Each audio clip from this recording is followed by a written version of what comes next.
kekuatan di jiwaku, ketenangan batinku ada dalam hadiratmu, ku menyembahmu.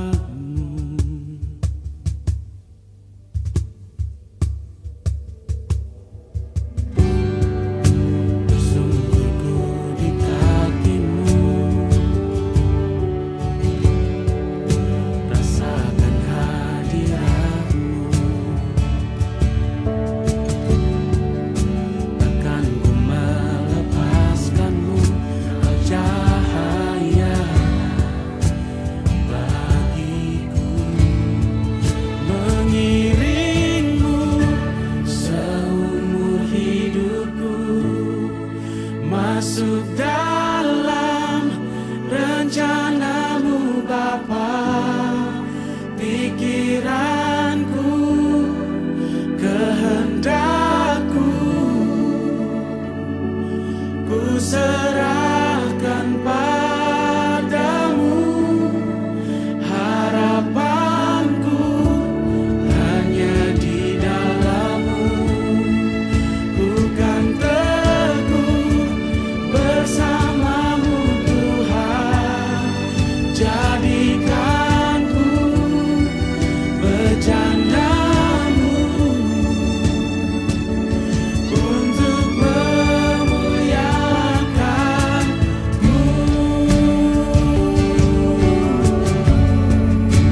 Shalom, puji Tuhan, hari ini adalah hari kemenangan bagi orang-orang yang percaya kepada Tuhan Yesus. Itu sebabnya hari ini kita akan mendengarkan sabda firman Tuhan. Sebelumnya kita berdoa sebentar dalam nama Tuhan Yesus. Sebentar kami mau mendengarkan kebenaran firman Tuhan. Mari Roh Kudus sertai kami dalam ibadah singkat ini.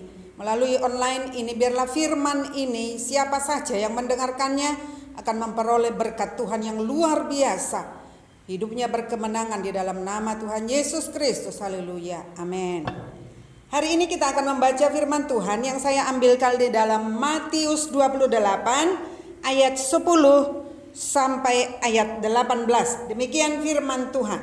Matius 28 ayat 10 sampai 18.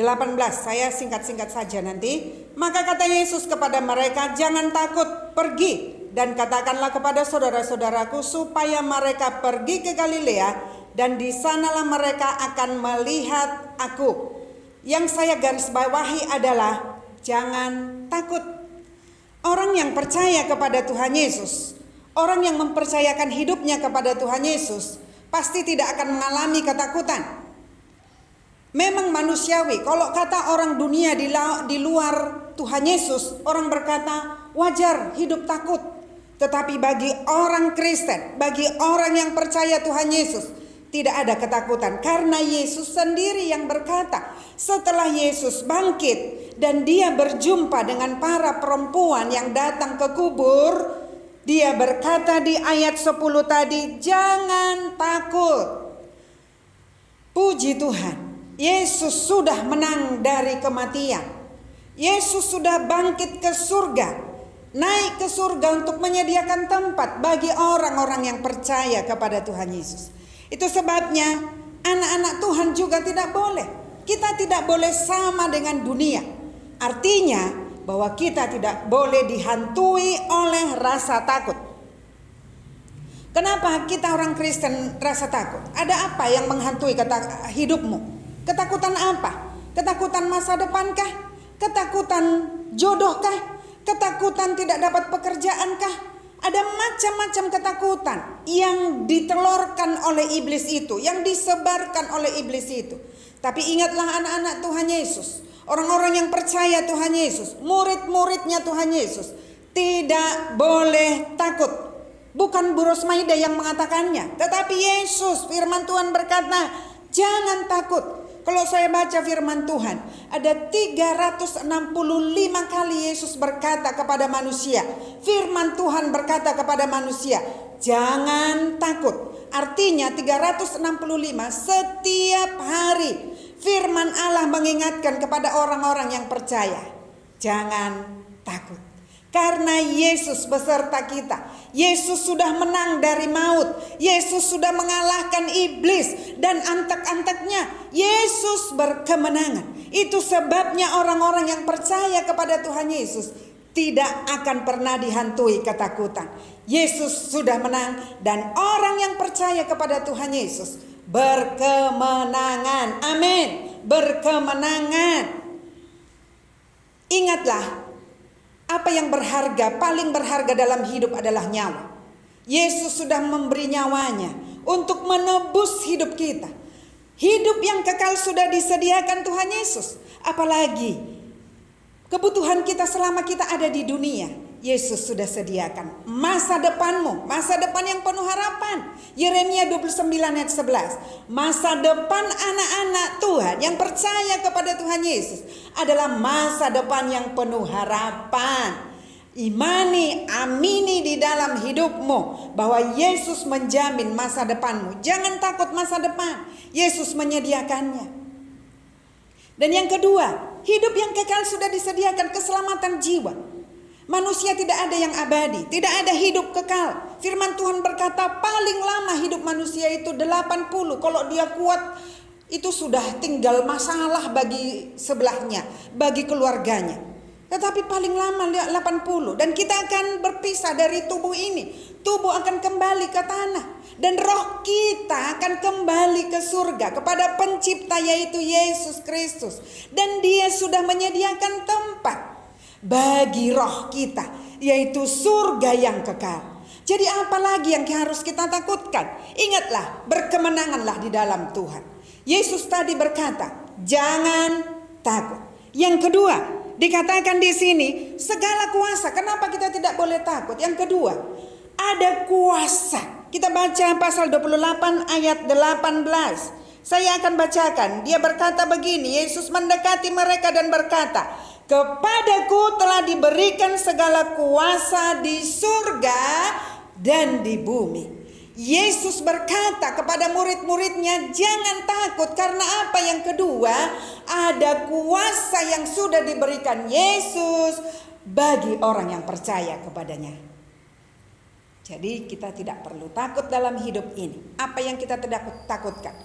Ingatlah anak-anak yang saya kasihi di dalam nama Tuhan Yesus. Ketakutan itu adalah intimidasi dari iblis. Supaya engkau tidak bekerja dengan maksimal. Supaya engkau tidak belajar dengan maksimal. Tetapi ingat, Yesus sudah memberi yang terbaik dari hidupnya. Pasti juga engkau menerima yang terbaik dari hidupnya Tuhan Yesus. Yaitu yang pertama tadi, jangan takut. Yesus menyediakan masa depan yang penuh harapan. Belajarlah, bagianmu kerjakan. Belajar dengan giat. Tuhan Yesus menyediakan yang terbaik bagi anak-anaknya. Dan yang kedua, kuasa. Jangan takut kepada intimidasi iblis. Jangan takut ke kamar mandi aja takut. Gak usah takut. Karena Yesus ada menyertai kita sampai kepada kesudahan zaman ini. Jadi untuk apa kita takut lagi?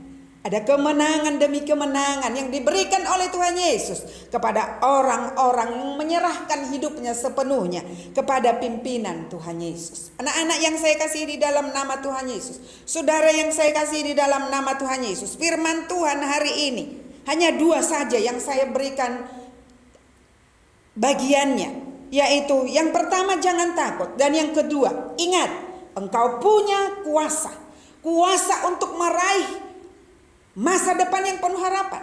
Kuasa untuk mendapatkan masa depan yang penuh harapan. Kuasa untuk mendapatkan apapun yang engkau ingini. Yesus menyediakannya bagi kita, orang-orang yang percaya kepadanya. Hari depan kita sudah disediakan oleh Tuhan. Surga yang kekal saja sudah disediakan Tuhan bagi kita. Hal-hal yang kita butuhkan selama kita ada di dunia, Yesus Kristus menjaminnya bagi kita. Maka kita tidak perlu takut. Dan kita harus melaksanakan tugas yang Tuhan sudah berikan kepada kita. Buktinya bahwa kita tidak takut dalam menjalani hidup ini, dalam berjalan di dunia ini adalah kita harus pergi memberitakan Injil. Bersaksi kepada saudara kita, kepada teman kita yang belum pernah mendengarkan Yesus. Banyak kesaksian sekarang hanya mendengarkan pujian yang diputarkan temannya di sebelahnya. Orang yang tidak percaya Tuhan Yesus, lalu orang yang tidak percaya Tuhan Yesus berkata, aku suka lagu yang kau putar itu. Makanya berani bersaksi, berani menunjukkan bahwa engkau adalah muridnya Tuhan Yesus dimanapun engkau berada. Sebagai bukti bahwa engkau muridnya Tuhan Yesus, sebagai bukti bahwa engkau punya kuasa. Kuasa itulah yang kita pergunakan untuk memberitakan Injil. Itu tugas kita anak-anak. Tugas kita saudaraku yang kekasih di dalam nama Tuhan Yesus. Tugas orang Kristen, orang yang percaya Tuhan Yesus, pasti berani memberitakan Injil. Memberitakan Injil enggak harus berkata percaya Tuhan Yesus, tidak. Tapi melalui hidupmu yang pertama. Dan yang kedua tadi kau berani berkata begini, berani membaca firman Tuhan di mana saja berada. Berani menunjukkan atau memutarkan lagu-lagu pujian rohani. Melalui itu orang akan mengenal Yesusmu itu luar biasa.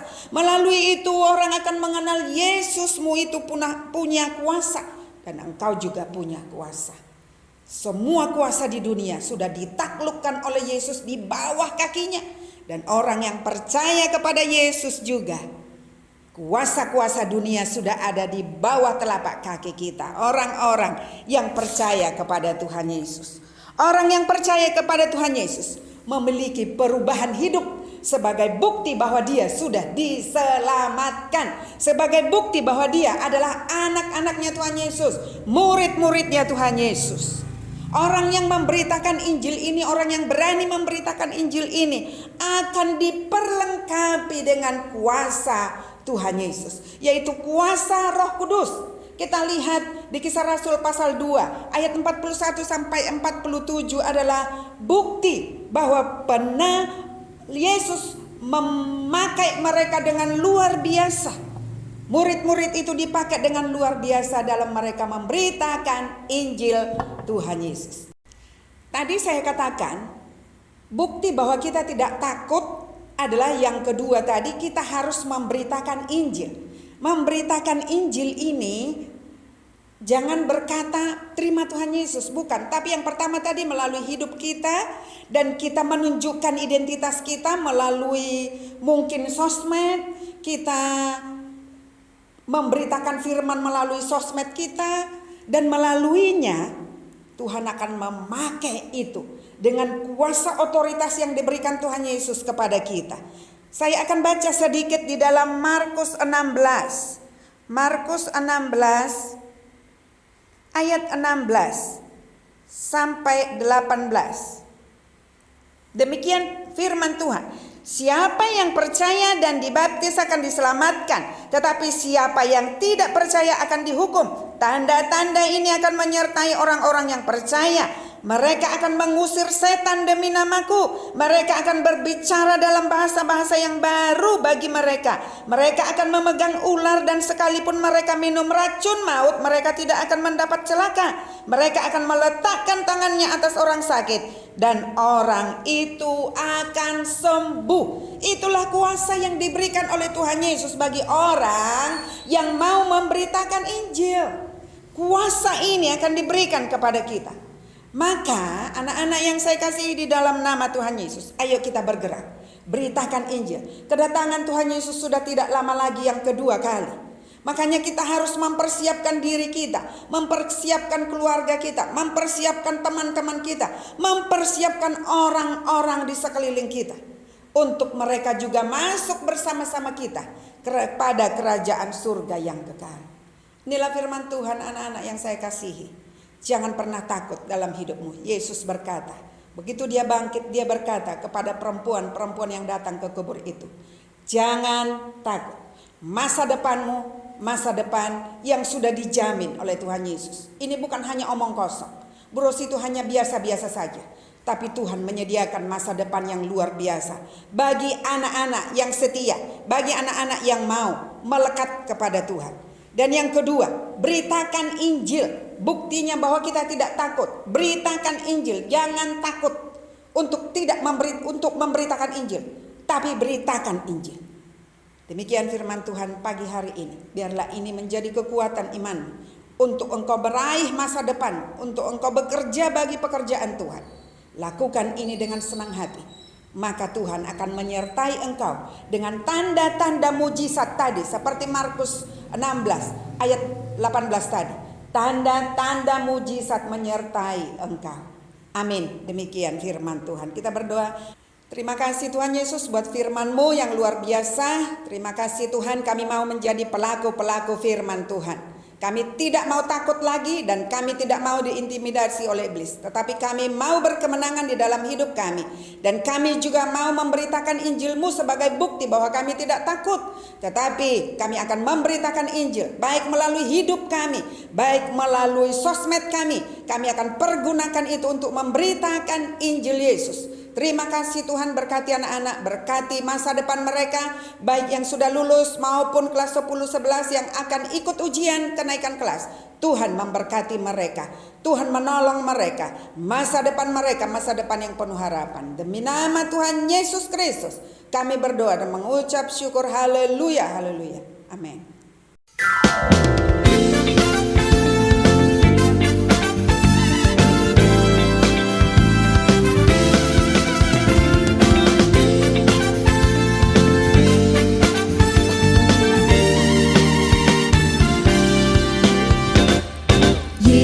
Memanggil, mari segera ikutlah jalan